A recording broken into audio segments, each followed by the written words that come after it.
of Research and Chats. My name is Chinwe. In today's episode, I'll be speaking to Dr. Anjali, who is an associate lecturer, a researcher, and the co-founder of I Love 9 Months. Now, I Love 9 Months is a platform that teaches and guides women towards making the right decision during and after pregnancies. So Dr. Anjali will be speaking today about the role of ICT in maternity care and the opportunities there are for startups and even researchers. Okay, let's talk to Dr. Anjali. Hi, Dr. Anjali. How are you? Hello. Okay, thank you for coming on Research and Chats today. It's a pleasure to have you here. So we'll start by asking you, who is Dr. Anjali? What do you do? What kind of research do you do? Thank you so much. Really happy to be here. Very excited about this. So in terms of my research, I do research into healthcare management predominantly, though I didn't start there. So my PhD was, because I'm an antenatal and breastfeeding educator, my PhD was based on the effect of yoga on well-being of women who have gone through infertility treatments and then become pregnant, because they tend to have a lot more issues in terms of well-being. So that was my PhD. But now I teach healthcare management, and there's been a little bit of a shift in my research interest where I still do research maternity, but it's on the area of telemedicine. So a lot of my current research is on different forms of telemedicine, predominantly based in South Asia, because I can see a big boom over there, and also I've worked in that market, so I understand that pretty well. And another side of my research is in breastfeeding at the workplace. So me and a colleague of mine, we are looking into shared parental leave and breastfeeding in the UK for institutions for higher education, because breastfeeding in the workplace has a lot of implications. So a lot of it around maternity, but a few sprigs here and there. That's my core research. Amazing. Because obviously pregnancy care is something that is so important, right? It's really important for us to understand it, improve access to care for pregnant women. So there's this paper which you recently published, Telehealth and Maternity, and that's exactly why you're here. Could you tell us a bit about this? Why is telehealth in maternity an important topic? Why should we care about it? Sure. So the thing with maternity is, unlike a lot of medicine, pregnant women are not sick. So there's a very different kind of care. So they need care, not treatment in a way. So, of course we have protocols and all of that, but they are not in hospital because they're sick. It's a good thing. In fact, pregnancy is one of the only times you go to a hospital happily, right? So there's a difference over there. So what this does is telemedicine, and unfortunately access to maternity care is really not good across the world. We have ups and downs where some places, of course, you have the best of maternity care available, but then again, not everyone gets that care. Now, you can take that to any country you want. Traditionally we think of developed and developing countries, but that's a very wrong way to look at it. Now, you could be in the UK or the US, for example, and you have two extremes. There are people who can access care very easily, and there are people in the same country who struggle to get care. So what telemedicine does is, the beauty of it is accessibility. It cuts cost, it's accessible. So that's one side of it. Okay. But more importantly, I think where my interest came into telemedicine is because it reduces the number of times a woman needs to go into hospital. And a hospital is where sick people are. And if I can go less to the hospital, I'm exposed less to infections, my exposure to germs, everything is lesser. So from a common sense perspective, it's better for women not to go as often as they otherwise do. And a lot of pregnancy-based checkups, one, they can be limited. You don't have to go very often. A lot of it is informational and educational, which can be done digitally. Or it is monitoring. Like, for example, diabetes, gestational diabetes and hypertension are two big, causes of complications in pregnancy. And both of these can be monitored at home. They don't have to go. So in the NHS, you have to go twice a week if you have hypertension, to the clinics to get your blood pressure checked, all of that. You can easily do that at home. So there are so many aspects of maternity which, kind of fit in very well with telemedicine and is helpful for moms. Especially imagine you're a working mom, you need to get leave, or if you have a child, you need to get childcare, you have to travel, so you have a travel cost, you have parking cost, there is so much of financial and non-financial cost also associated. So when you put all of this together, it's kind of like, why not just do half of the visits online? And when COVID struck, people had no choice. So, research in telemedicine did happen pre-COVID as well, but the adoption increased during COVID. And hospitals across the world have realized that people actually stick to appointments more. People were missing appointments less, which is really good because you don't want pregnant women to miss appointments. So they were attending the appointments, the care was given, the doctors were not in excessive pressure because they could schedule things out. So it worked very well for both women and the women and the doctors both. So yeah, that's my interest. And because in another hat that I wear, I am a startup entrepreneur and we do a lot of maternity work. So we kind of understand the other side of it, where we are providers of that digital services as well. So that's, of course, piques my interest in digital health. But in a nutshell, that is why telemedicine is so useful for maternity. I tell you what, that's really interesting what you've said. And now I can see how technologies can actually be beneficial for us. Like, we should use technologies to solve our needs, if you see what I mean. And then you've just explained the multiple benefits of doing that for pregnant women. But then what would be the challenges? What sort of challenges have you come across based on research? There are about 3 main challenges. One of the biggest, and the biggest challenge I would say, is digital poverty. Because though we want to do telemedicine to reach people who can't afford to come, or who have to travel long distances, who have to do all of that, we need to keep in mind that not everyone has the same amount of access to technology. So digital poverty is a big thing, and not just from a woman perspective, not just for the pregnant mother, but also for the provider. So, how many small clinics or hospitals, and I'm not looking at this only from an NHS perspective, you're looking at countries across the world where small clinics and hospitals where pregnancy care is given do not have laptops and computers and, broadband connections and all of that. So digital poverty is one of the biggest challenges. Now, if we cross that barrier, let's say, okay, we are in a health system where doctors have access to all the systems that they need, and the moms they take care of also have smartphones, or whatever. If digital poverty is not there, the next challenge is actually training our health service to use the technology. Right. Because this is new. We don't have existing softwares. So there's a big cost, and in the long term, it's a very small cost because your cost savings are very high. But with anything technology, your upfront cost is very high.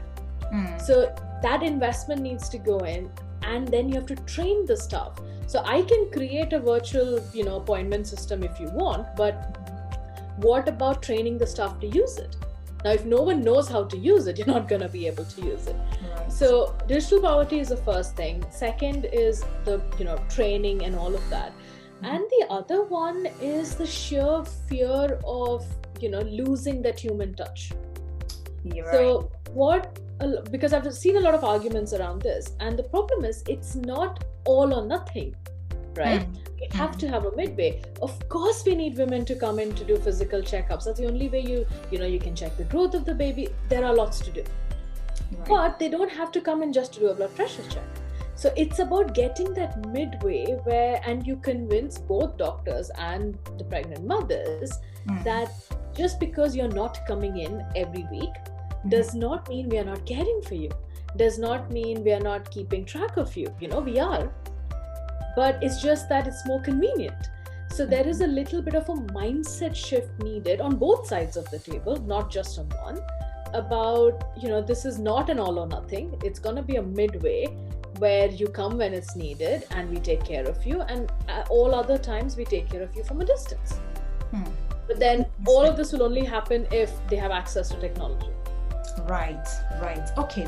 So based on your experience of researching about this, what are the opportunities there for people? I'm talking in terms of research, instead in terms of startups, e.g. like the one you have. So what kind of opportunities are there? What can people tap into at the moment? In terms of research, there is a lot of opportunity. And the reason I say that is because when I was doing this paper, I was looking at existing research on it, because I was looking at what's already there and trying to make sense of it. Most of the studies were not very high quality. I see. And one of the reasons for that historically has been resistance. So because let's say, for example, in my PhD as well, I was doing a research with a hospital with doctors. Now, if the hospital and the doctors are not 100% on board with your idea, your research quality suffers. So there is a lot of scope for research, for good quality research on, different ways. It's not just about causal relationships. Of course, you can think about, is this benefiting moms? Are moms happy about this? So you can do that. But you can also test softwares. There are so many available in the market. So research is needed to see, okay, we tried out this for 2 months in this clinic. It worked, it didn't work. Why didn't it work? Can we make a new software? So you have different facets to research that is possible. And of course, we do want to know from a practitioner perspective, what do practitioners think of this? There's very little on what they actually think about it. So there's so much opportunity if someone wants to do original research in this.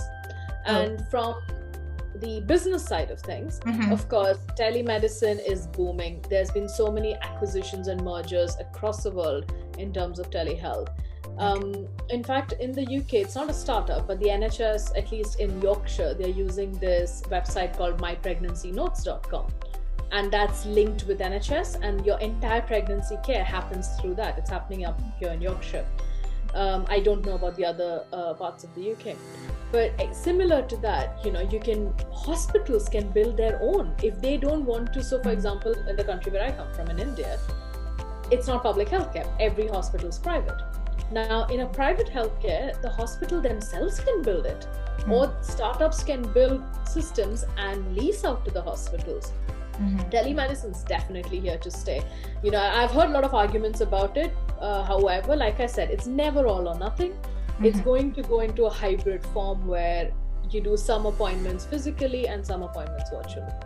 Okay, I get the idea of a hybrid is needed, and that's really interesting. And thank you for sharing the opportunities. I hope that people will go for it and tap into these opportunities. So the other thing I need to ask you is, what other projects are you working on? Do you have like some other, I know you did the yoga thing, and I like I said to you before, I really like the idea. Are you up to any other projects at the moment? For which you might come back and discuss again. Definitely. So yes, one colleague of mine with York, so I'm currently with York St. John, and two of us are working on shared parental leave and breastfeeding in UK higher education, because we're trying to look at it from the side of policy, because there's no national breastfeeding policy. There is a shared parental leave policy, but then uptake is very low because moms don't receive the support they need in the workplace.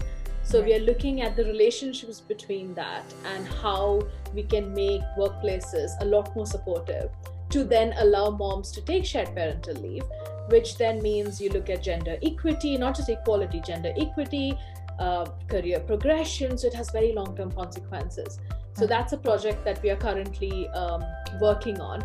We have a webinar which we have uploaded online, but then we're working on the actual publications right now. And that's going to be a long-term project. So it doesn't stop now. We're trying to now work with individual universities and create policies for them.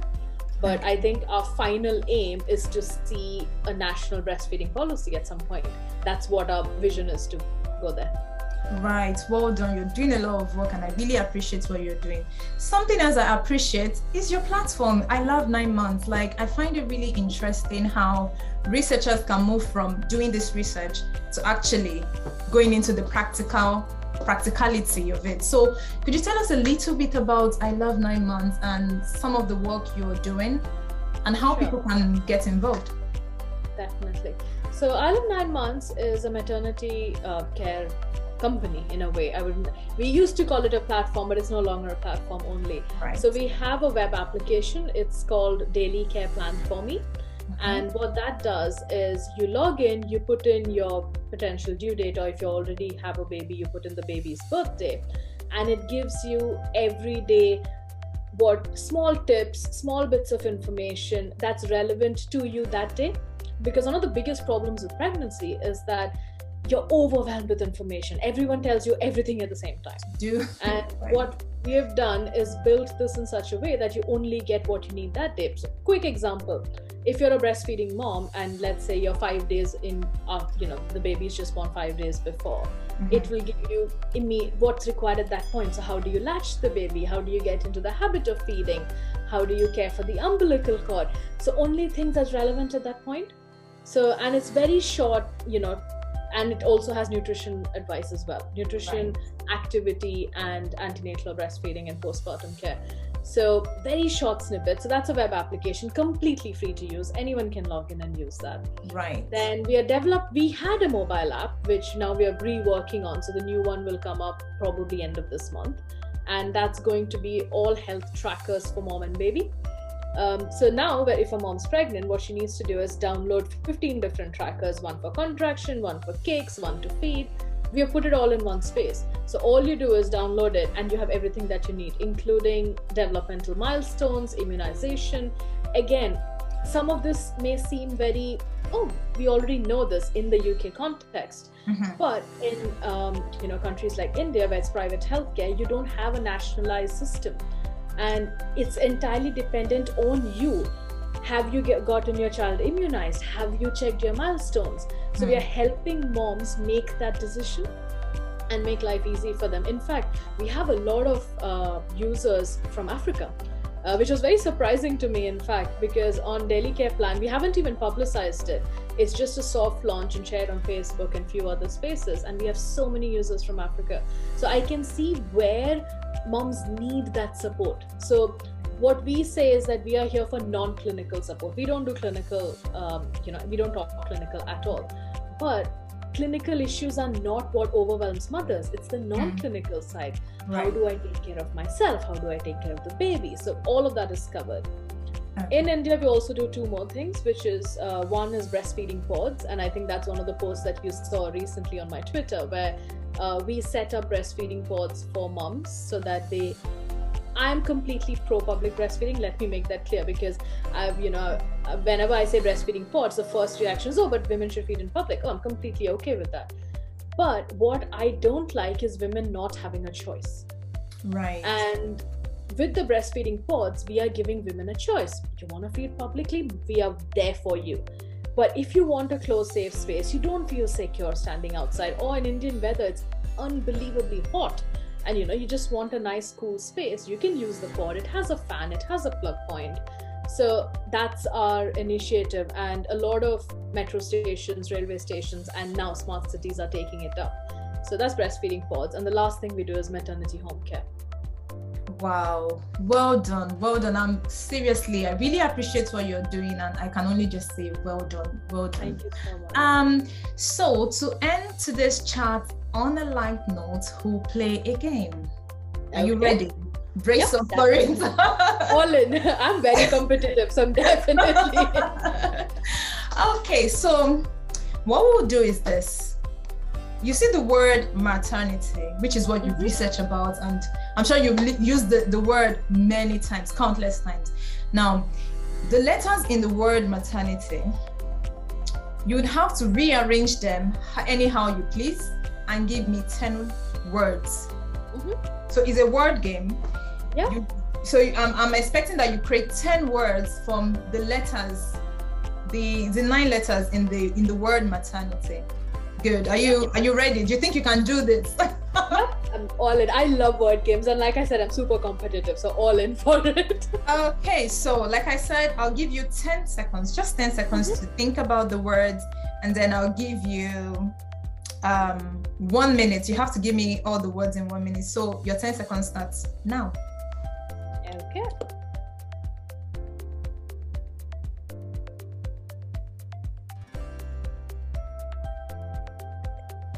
Stop. 10 seconds. Okay. So. Okay. Mat. So. Okay. Mat, mate, rate, 10, rat, net, yet, yearn, knit, tin. Wow, how did you do that? It's 10 already. I can actually go on. You must be really good in board games. Now I believe. I'm 100% in belief now. You know, there's an app called Peak. You should check it out. They have amazing brain games, and I think it's coming into use now. Right, but you did so well. Thank Am I even going to go on? Well, Dr. Anjali, thanks a lot for coming on today's episode of Research and Chat. I've thoroughly enjoyed the conversation with you, and I hope that people who will watch this video will also enjoy and learn and be empowered, and then obviously learn about the opportunities there are in technology and using technology for maternity care. At this junction, I'm going to end our conversation, and I hope, and Dr. Anjali, that you'll come back again, especially when you have the, when you've published the research about shared maternity leave. I think that will be really interesting, and I think that it will be empowering for people. So thank you, Dr. Anjali. And to everybody watching, thank you for watching today. I would leave Dr. Anjali's contact in the description box. I'll leave the link to her startup as well. So like she said, it's free of charge, so you can go ahead and use it. And you can connect with her if you have projects you think you will be interesting to collaborate on, whatever it is. I'll leave her contact details below. All right, until next time, subscribe if you haven't, and please leave me feedback. Thank you, and thank you, Dr. Anjali. Thank you. Bye-bye. Bye.